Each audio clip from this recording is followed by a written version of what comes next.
स्वागत है दोस्तों आप सभी का। और आज हम लोग डिस्कस करेंगे हमारी जो हिस्ट्री की एनसीईआरटी है क्लास 8 की। उसमें हम लोग अब तक 7 चैप्टर पढ़ चुके हैं। आज इस जो हमारा अतीत 3 है, मतलब हमारा अतीत हम लोग पढ़ रहे हैं, हमारे अतीत, ठीक है ना। तो इसमें हम लोगों ने अब तक 7 चैप्टर पढ़ लिया है और आज हम लोग पढ़ेंगे इसके 8 चैप्टर को। मतलब इस जो मतलब क्लास 8 की एनसीईआरटी है उसका ये आखिरी चैप्टर है। इसके बाद हम लोग क्लास 9th की एनसीईआरटी को शुरू करेंगे, ठीक है। तो बहुत स्पेशल है और आपको समझना इंपॉर्टेंट है, क्योंकि जब एंड ऑफ द चैप्टर होता है तो वहाँ से जो चीज़ें होती है उन चीज़ों को हम लोगों को 9th क्लास की एनसीईआरटी में किस तरह से कवर करना है और किस तरह से हम लोगों को जो आगे की जर्नी है उसको करना है। तो उसके लिए इम्पॉर्टेंट है कि जो 8 चैप्टर है, मतलब जो हमारे अतीत का जो लास्ट चैप्टर है वो पढ़ना आप लोगों के लिए बहुत इम्पॉर्टेंट है। तो आज हम लोग समझेंगे कि राष्ट्रीय आंदोलन का जो संगठन है इसका मतलब क्या, कि 1870 के दशक से 1847 तक जो चीज़ें हैं वो क्या हुई है, कैसे हुई है, ठीक है। इन सब चीज़ों को हम लोग कैसे देखते हैं, राष्ट्रवाद का उदय कैसा होता है, तो इन सब चीज़ों के ऊपर आज हम लोग डिस्कस करेंगे। उससे पहले हम लोग देख लेंगे कि अब तक जो हम लोगों ने 7 चैप्टर पढ़े हैं उन चैप्टर्स में हम लोगों ने क्या बात किए हैं, ठीक है। उसके बाद हम लोग सबसे पहले देख लेते हैं कि भारतीय भू क्षेत्र पर अंग्रेज़ों का जो कब्जा था, जो रियासतें थी, उसका जो अधिग्रहण था वो हम लोगों ने देखा। देन फिर हम लोगों ने देखा कि नए कानून और प्रशासनिक संस्थानों की शुरुआत किस तरह से अंग्रेज़ों ने जो शुरुआत की, संस्थाएं खोले। उन लोगों को पता था कि किसी भी देश में अगर राज करना है तो उस देश की जितनी भी प्रशासन है, मतलब जैसे सिविल सर्विस हो गया या जितनी भी चीज़ें हैं, नेवी का, तो ये सब चीज़ों को लेकर साथ में चलना होगा। कि ये सब चीज़ें अगर उनके कंट्रोल में होंगी तो किसी भी देश को बहुत समय तक उस देश में राज किया जा सकता है। तो उन लोगों ने क्या किए, जो प्रशासकीय संस्थान है उनका शुरुआत की, ठीक है।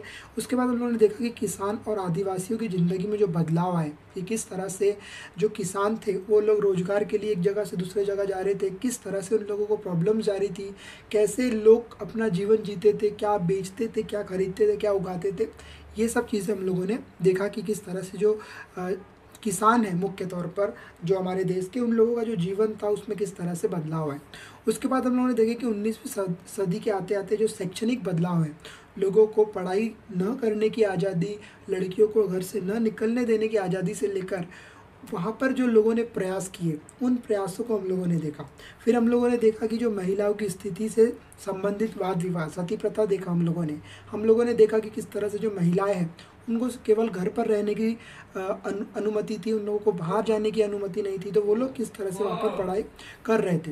उसके बाद हम लोगों ने क्या देखे, जो जाति व्यवस्था है उसकी कुछ चुनौतियाँ थी, वो चुनौतियाँ किस तरह से थी।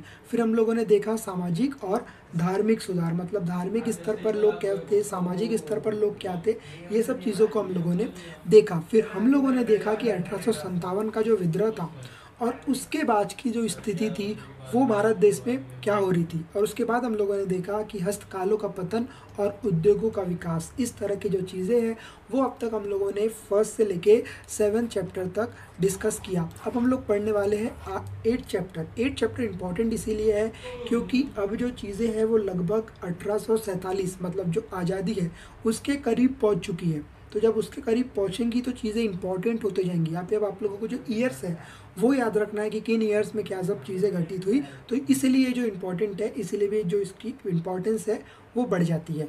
उसके बाद इन मुद्दों के बारे में हमने जो कुछ भी पढ़ा है उसके आधार पर आपको ऐसा लगता है कि कुछ लोग ब्रिटिश शासन से असंतुष्ट है ना। उसके बाद यदि हाँ तो विभिन्न समूह और वर्ग क्यों असंतुष्ट है, मतलब क्यों लोगों को परेशानी आती अंग्रेजों से, अंग्रेज क्यों हमारा दमन कर रहे थे। तो ये सब चीज़ें अगर आपको लगता है कि सच में जो भारतीय थे उन लोगों को परेशानियाँ हो रही थी, वो कहीं ना कहीं ऐसा महसूस कर रहे थे कि हमारे ही देश में हमको प्रॉब्लम्स आ रही है, हमारे ही देश में हमारा दमन हो रहा है, हमारे ही देश में हम लोगों को बहुत सारी चीज़ों का नहीं करने की जो अनुमति है वो दिखाई दे रही है। और यही से ये सब चीज़ें जब लोगों के ऊपर हावी हो जाती है, ये सब चीज़ें जब लोगों को सोचने के लिए मजबूर हो जाती है, तो क्या होता है, राष्ट्रवाद मतलब नेशनलिज्म का उदय होता है। अब आपको समझना है कि जो नेशनलिज्म है वो क्या है, क्योंकि बहुत अच्छी बड़ी विचारधारा है। कैसे लोग जो लोग हैं वो राष्ट्रवाद के लिए उत्सुक होते हैं और कैसे जो राष्ट्रवाद का उदय है उसको हम लोग इस वीडियो में पूरा समझने की कोशिश करेंगे कि लोगों के बदलाव, लोगों को क्या तकलीफ़ हो रही थी। तो हम लोग मुख्य तौर पर आज हम लोग बात करेंगे कि जो नेशनलिज्म का उद्गम है, ठीक है ना, जो नेशनलिज्म का उद्गम है वो भारत में किस तरह से होता है। उपरोक्त बदलावों ने लोगों के अहम सवालों के बारे में सोचने के लिए विवश कर दिया। यह देश क्या है और किसके लिए है, ठीक है ना। सबसे बड़ा क्वेश्चन ये है, लोगों के मन में ये आने लगा कि ये जो देश है वो किसका है। एक्चुअली में तो ये देश हम लोगों का है। तो ये जो सोच होती है ना कि हमारे ही देश में हमारा दमन, इसको हम लोग क्या कहते हैं, नेशनलिज्म कहते हैं। और नेशनलिज्म एक कोई छोटी विचारधारा नहीं है, ये लोगों के अंदर आना एक बहुत बड़ी बात होती है। और आप लोग देखोगे कि नेशनलिज्म एक ऐसा आधार ले लेगा कि आज़ादी में सबसे ज़्यादा किसी चीज़ कोई चीज़ होती है तो वो नेशनलिज्म लोगों को ऊपर लाती है, ठीक है। उसके लिए हम देखेंगे कि भारत का मतलब, यहाँ की जनता, भारत यहाँ रहने वाले जो लोग थे, वर्ग था, रंग थी, जाति थी, पंथ था, भाषा या जेंडर वाले तमाम लोगों का जो घर होता है, यह देश और इसके सारे संसाधन और इसकी सारी व्यवस्था उन सभी के लिए है। यह जवाब के साथ यह एहसास भी सामने आया कि अंग्रेज भारत के संसाधनों वो यहाँ के लोगों की ज़िंदगी पर कब्ज़ा जमाए हुए हैं। जब लोगों को लगने लगता है कि जो कब्ज़ा है वो सच में हमारे तरफ आ चुका है और यह नियंत्रण खत्म नहीं होता, भारत के लोगों का, भारतीयों का नहीं हो सकता। तो इस तरह की जो सोच है वो लोगों में आने लगी। और हम लोग देखेंगे कि धीरे धीरे ये सोच किस तरह से जो राष्ट्रवाद का उदय है वो आप लोगों को दिखाई देगा। यह चेतना 1850 के बाद बने राजनीतिक संगठनों में साफ दिखाई देने लगी। मतलब 1850 के बाद जितने भी जो राजनीतिक संगठन है, ठीक है ना, कांग्रेस हो या कोई भी संगठन हो, उन संगठनों में आपको साफ दिखाई देगा कि जो राष्ट्रवाद है, लोगों के लिए लोगों का दमन करना, मतलब लोगों की चीज़ें, लोगों का ही संसाधन, उसमें किस तरह से जो लोग हैं वो दमन कर रहे थे, वो आप लोगों को दिखाई देगा। 1870 और 1880 के दशक में बने राजनीतिक संगठनों की यह चेतना और गहरी हो चुकी थी। मतलब अब लोग जो संगठन बना रहे थे वो इसीलिए बना रहे थे कि हमारे ही संसाधनों में किस तरह से जो हमारा उपयोग किया जा रहा है, हमारे ही लोग, जो हमारे ही लोग हैं, वो लोगों का किस तरह से दमन हो रहा है। उसके बाद इसमें ज़्यादा संगठनों की बागडोर वकील आदि अंग्रेजी शिक्षित पेशेवरों के हाथ में थी। जो पढ़े लिखे लोग थे उन लोग इस संगठनों को चला रहे थे।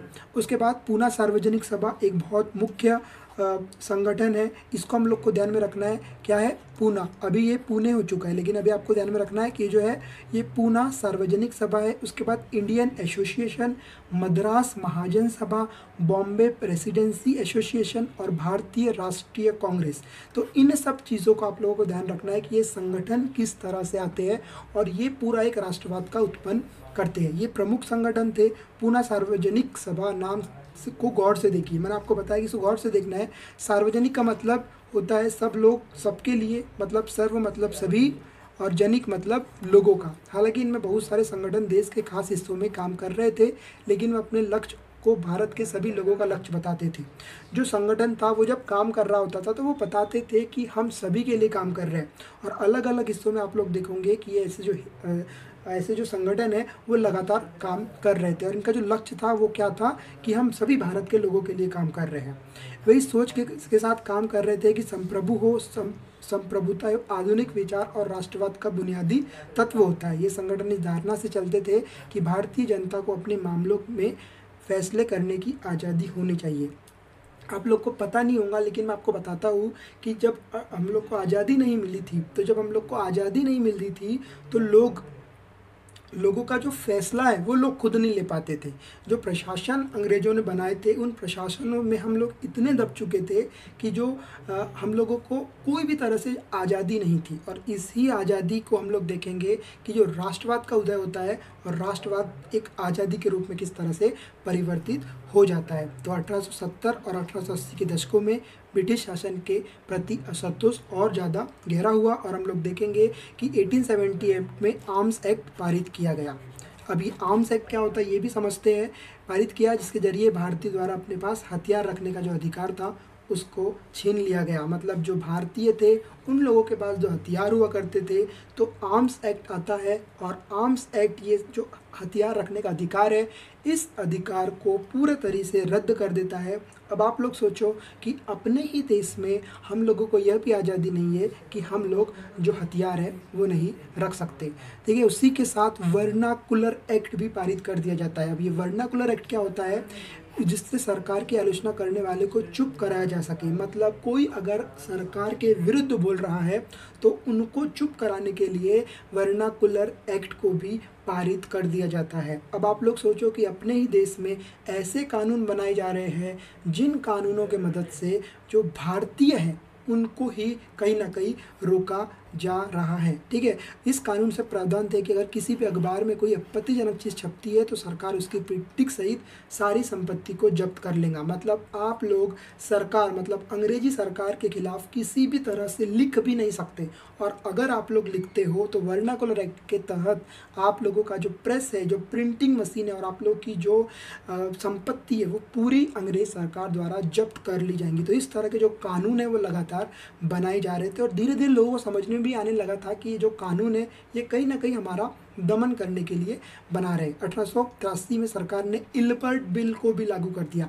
अब ये इल्बर्ट बिल क्या था? ठीक है, ये मतलब इसलिए लाया गया था, इससे लेकर काफ़ी हंगामा हुआ। इस विधेयक में प्रावधान किया गया था कि भारतीय न्यायाधीश भी ब्रिटिश या यूरोपीय व्यक्तियों पर मुकदमा चला सकते हैं। तो इस तरह के जो कानून है, काले कानून है, वो अंग्रेजों द्वारा लगातार लाए जा रहे थे। और आप लोग देखोगे कि धीरे धीरे जो चीज़ें हैं वो लोगों को समझने लगी कि वर्नाकुलर एक्ट हो या फिर जो इल्बर्ट बिल है उसको किस तरह से लाया जा रहा है, और जो हमारे छोटे छोटे कानून हैं, जो हमारी छोटी छोटी आज़ादी है उसको भी किस तरह से छीन लिया जा रहा है। ठीक है, जब अंग्रेज़ों के विरोध की वजह सरकार ने यह विधेयक वापस ले लिया तो भारतीयों ने इस बात में काफ़ी विरोध किया। तो अब आप लोग को समझ में आ रहा है कि जब ऐसे कानून आने लगे हैं तो जो भारतीय लोग हैं मुख्य तौर पर वो लोग भी अब उनको समझ में आने लगा है कि नहीं, अगर हम लोग इसका विरोध नहीं करते हैं तो कहीं ना कहीं पूरे देश पर जो कब्जा करके बैठी है अंग्रेज सरकार वो हमको और ज़्यादा समय तक हमारे ऊपर दमन करेंगी। इसीलिए क्या होता है, जो भारतीय है उसको वापस लेने के लिए विरोध करते हैं कि इस तरह के जो कानून है उनको हमारे ऊपर नहीं थोपे, और इस तरह से जो बड़े बड़े आंदोलन है वो अपना रूप ले लेते हैं। और इस घटना में भारत ने अंग्रेज़ों के असली रवैये का पता चलता है कि अंग्रेज सरकार मुख्य तौर पर क्या चाहती है। ठीक है, पढ़े लिखे भारतीय एक अखिल भारतीय संगठन की ज़रूरत 1880 में ही महसूस की जाने रही थी। मतलब अब लोगों को लगने लगा था कि एक हमारा संगठन हो और उस संगठन के जो खिलाफ है, मतलब जो विधेयक है, मतलब इल्बर्ट, ठीक है ना, इल्बर्ट विधेयक ने इसे चाहा और गहरा कर दिया। मतलब जब इल्बर्ट बिल लाया गया तो लोगों को ये चीज़ महसूस होने लगी कि अगर हमारे पास बहुत मजबूत संगठन है तो उस संगठन के जरिए हम लोग अंग्रेजी सरकार को विरोध कर सकते हैं और मजबूरन अंग्रेज सरकार को जो ये कठोर कानून है उसको वापस लेने में वो मजबूर हो जाए। तो 1880 के आते आते लोगों को ये जो चीज़ है वो महसूस होने लगी। उसके बाद 1885 में देश भर के 72 प्रतिनिधियों ने बम्बई में सभा करके भारतीय राष्ट्रीय कांग्रेस की स्थापना करने का फैसला लिया। और आप लोग देखोगे कि यही से जो भारतीय राष्ट्रीय कांग्रेस है इसका स्थापना होती है। और अब हम लोग देखेंगे कि मुख्य तौर पर जो भारतीय राष्ट्रीय कांग्रेस है वो कैसे कैसे आगे आगे संगठनों में जुड़ते जाती है और लोग उससे जुड़ते जाते हैं, और किस तरह से पूरी जो कांग्रेस है वो किस तरह से जो आज़ादी है उसमें मुख्य रोल निभाती है। ठीक है, संगठन में प्रारंभिक नेता दादा भाई नेहरू जी, आप लोग को याद रखना है, फिरोज शाह मेहता, बरुद्दीन तैयब जी, WC बनर्जी, सुरेंद्रनाथ बनर्जी, रामचंद्र दत्त, S सुब्रमण्य अय्यर एवं अन्य प्राय बम्बई और कलकत्ते में ही थे। ये लोग लगातार इसमें संगठन में जुड़ते गए। और आप लोग देखोगे कि नेहरूजी व्यवसायी के भी प्रचारक थे, वे लंदन में रहते थे और कुछ समय के लिए ब्रिटिश संसद के सदस्य भी रहे। उन्होंने युवा राष्ट्रवादियों का मार्गदर्शन किया। सेनावृत्त ब्रिटिश अफसर A.O. ह्यूम ने भी विभिन्न क्षेत्रों में भारतीयों को निकट लाने की अहम भूमिका अदा की। तो इस तरह की जो चीज़ें हैं वो हम लोग देखेंगे आने वाली नेक्स्ट वीडियो में कि किस तरह से ये राष्ट्रीय कांग्रेस बनने के बाद और लोगों को जो महसूस होने लगा कि कहीं ना कहीं एक संगठन की ज़रूरत है, क्योंकि जो कानून है एल्बर्ट कानून है, उसके बाद हम लोगों ने कौन सा देखा कि जो वर्नाकुलर है, ऐसे जो एक्ट है वो लगातार अगर सरकार लाती है तो कहीं ना कहीं अगर हम लोग संगठन नहीं बनाते तो कहीं ना कहीं हम लोग पीछे हो जाएंगे, और जो राष्ट्रीय कांग्रेस की जो मुख्य धारा है वो हम लोगों को दमन करेंगी। इसीलिए अब आप लोग देखोगे कि राष्ट्रीय कांग्रेस का स्थापना होती है, और इसके बाद की जो चीज़ें हैं, जो राष्ट्रवाद उभरता है, उसको हम लोग नेक्स्ट वीडियो में देखेंगे। और हम और भी चीज़ों को देखेंगे, जैसे उभरता हुआ राष्ट्रवाद के साथ साथ जो स्वतंत्रता हमारा जन्म सिद्ध अधिकार है, ये किनने कहा, क्यों इसकी ज़रूरत पड़ी, तो इन सब चीज़ों को हम लोग नेक्स्ट वीडियो में डिस्कस करेंगे। अगर वीडियो अच्छा लगता है तो आप लोग कमेंट में बता सकते हो, और अगर आप लोगों को ज्योग्राफी की एनसीईआरटी देखना है तो आप लोग इस वीडियो या इस चैनल में जाइए और आपको प्लेलिस्ट है वो मिल जाएंगी। तो इस वीडियो में इतना ही, नेक्स्ट वीडियो हम लोग फिर मिलेंगे। जब तक के लिए जय हिंद, जय भारत।